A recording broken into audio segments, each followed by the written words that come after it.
Hello everybody and welcome to this spirit weapons build from Jebro. It's just my version of this build after the 15th of April patch, and I'm gonna show you it now. Basically I'm using a hammer and a greatsword. I'm using a berserker's amulet and also the rune of speed. Main reason for this being the fact that I cannot get around the map very quickly. It takes a while.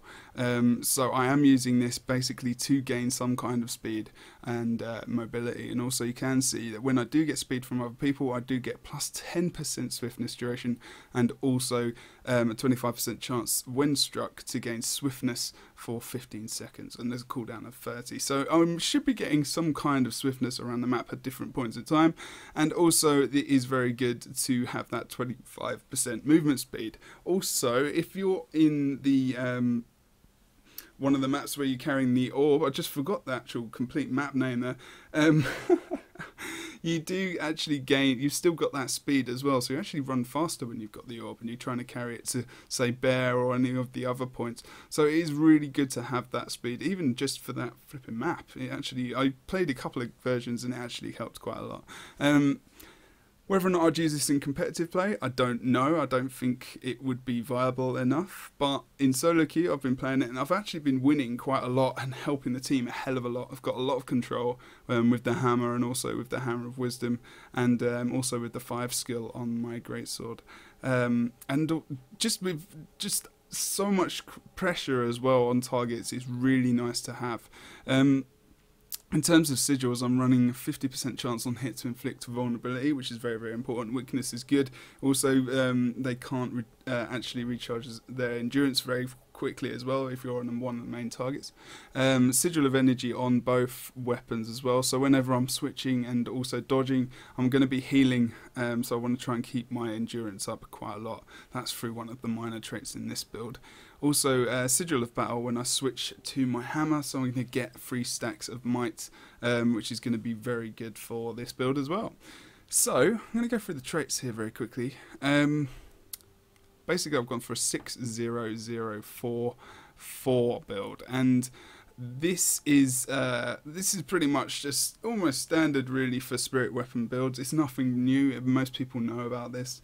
Pardon me, but the way this is played, I don't know, it feels a lot better than it did before, basically, and I feel like I'm doing a lot more damage, and probably people use different runes where they didn't have speed and stuff like that. So this is just the way I play it once again, and if you have got any suggestions, please put them in the comments below. Pardon me, I am a tiny little bit ill at the moment, so you have to forgive me as I cough and splutter and stuff like that. Right, so, going to go into the first minor trait in Zeal, which is Zealot's Speed, which is create a symbol of wrath when you are struck below the health threshold. So symbol of wrath is also the symbol on your 4 skill on your greatsword. It's going to basically give you a symbol on the ground, which is going to get retaliation, and also it's going to inflict vulnerability. Which is really, really good. More stacks of that, the better. And also got another trait where that symbols are actually expanded. They're made larger, so there's a bigger area to get retaliation in, and also to inflict vulnerability. Sorry. Next one being the Spirit Weapon Mastery, so reduces recharge on Spirit Weapon skills. Very important with this build, because obviously you do want to have those skills off cooldown as much as possible, because they're quite long. 36 seconds for that one, 48 and then 24 for the sword. I really need those up, because they really, really help a lot in team fights as well, to put extra pressure on different targets. Symbolic exposure, symbols apply vulnerability, so as you saw, did explain that before, that vulnerability is very, very useful, especially in combination with my symbols being a lot bigger. Eternal Spirits, basically, spirit weapons are not destroyed when commanded, so normally when you actually, I'll just activate one now to show you, it's a Hammer of Wisdom. When you have got the Hammer of Wisdom activated and out, which is what it is there, when you use it, as I will show you here, it would normally be destroyed. This time it's not, it stays with you and it will continue to be used. Whether or not you activate it again is completely up to you. You will probably get a maximum of 2 activates of this ability before the weapon is actually destroyed and goes on cooldown. So probably use it when you can, basically. Of course, we do know that when you activate that, it does do a knockdown. And the chain of the actual hammer, it does 3 hits. The first 2 hits do damage, and then the third hit actually does a knockdown as well, and a knockback, and it does an AoE knockback as it does it. So it's actually a really, really useful weapon, that is, to have. So we're going to go to the next minor trait in Zeal, just before we get to Grandmaster, which is, we just went for all that, so it's symbolic power, so it increases the damage of symbols as well. So we've got quite a lot of symbols. Symbol of Wrath, as I said. We do also have the third symbol from the hammer swing. Hammer swing, symbol of protection, which comes down as well, which is very, very good. And then we've got the other symbol of Wrath, which comes down when we hit that hell threshold of 50%. So it's pretty nice as well, and we can get some extra retaliation and whatnot from the blast of the mighty blow.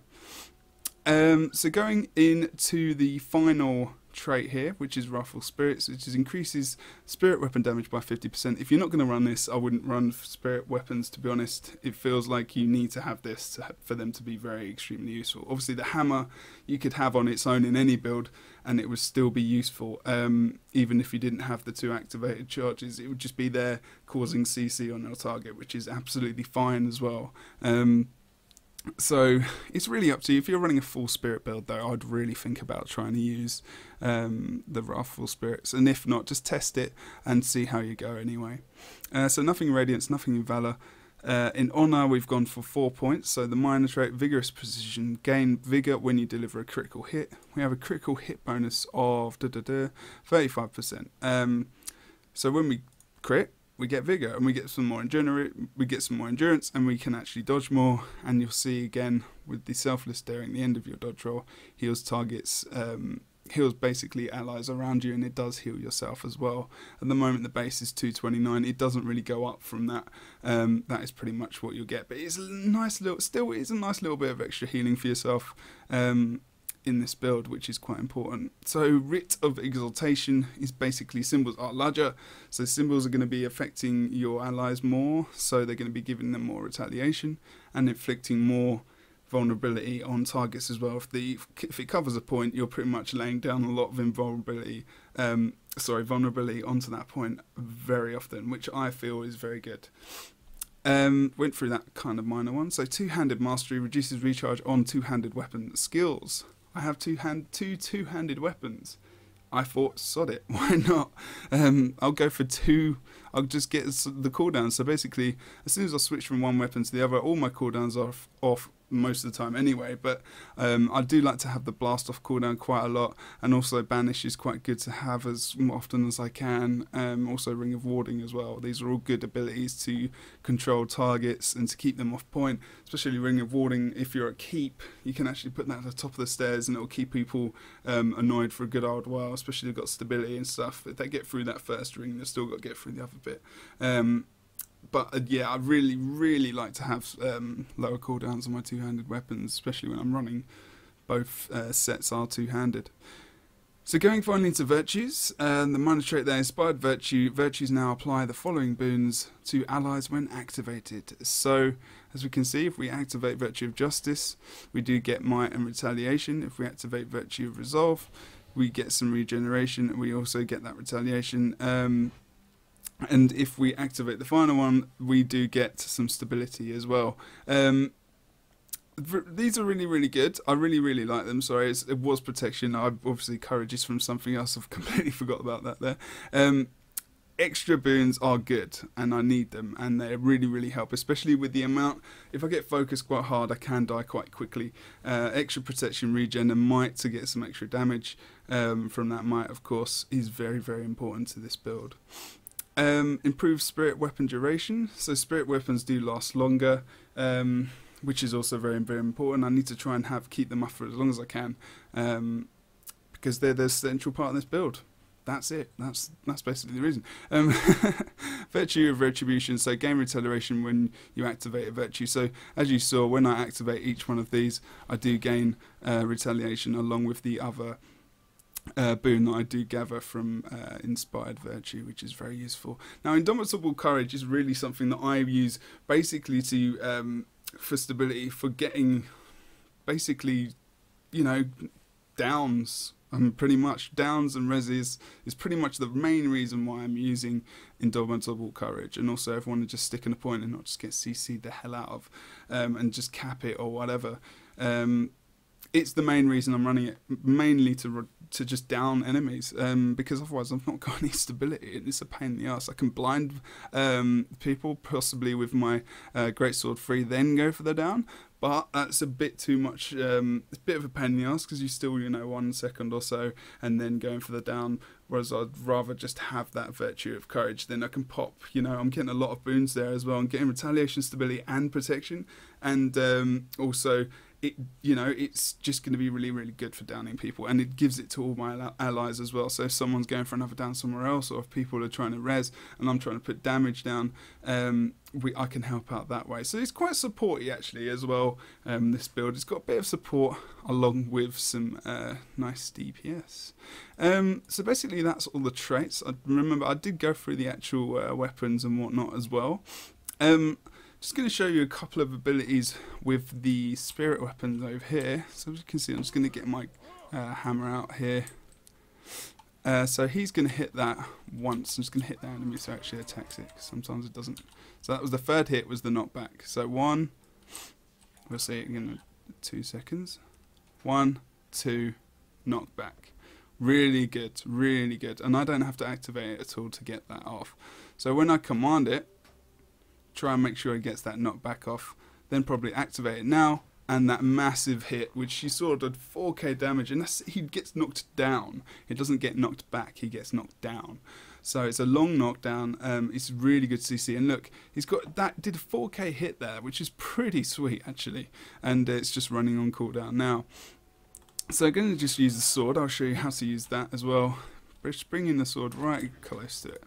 So he's doing damage average of 1.3k. So the when I activate it, it puts the sword into the ground and does an AoE cone of damage as well, which hits quite strong. I've actually hit with I got 4k crit the other day actually, which was really nice. I'm just going to hit go near again, trying to see how much damage it does that time. So it did 2.6k damage there, which is pretty sweet as well. Finally, the Bow of Truth. Just going to pull that out as well. It does something interesting, something which I might actually try to use in the heal build, because it actually does a lot of healing. In the area it's standing, it basically does an AoE heal. So I'll use it now and I'll show you. It's about 11 seconds, and in this area it does actually heal for a hell of a lot. Though it feels like every tick of rain that pops down, you get healed a lot. So the ticks I'm getting are 96 per tick, and it's permanent. It's about 4 or 5 ticks almost at the same time, or how it feels. And it really, really helps in a team fight. I mean, I might try and boost my healing power a tiny bit, even to just benefit from that a little bit more. But it's got a longish cooldown, and I don't really feel that it's worth it, to be honest. But still, it does help a hell of a lot. So those spirit weapons are pretty good, and basically that's pretty much the video. I will try and put some gameplay footage out as well, as I've been doing with these videos that I've been making. But if you've got any suggestions or any ideas of how I could actually improve this build, or if you've been playing with spirit weapons and you would like to help me to improve it, then just give me a shout. Join me on Twitter at JebDan, and also check out my twitch.tv/JebroUnity channel. Basically guys, that's it. Thank you very much for watching. I might try and make some more DPS Guardian builds, but otherwise keep up to date with my channel. Make sure you subscribe. I do giveaways here and also on Twitter, and also on my Twitch channel of 800 gem codes. So thank you very much guys again, and I will see you very soon.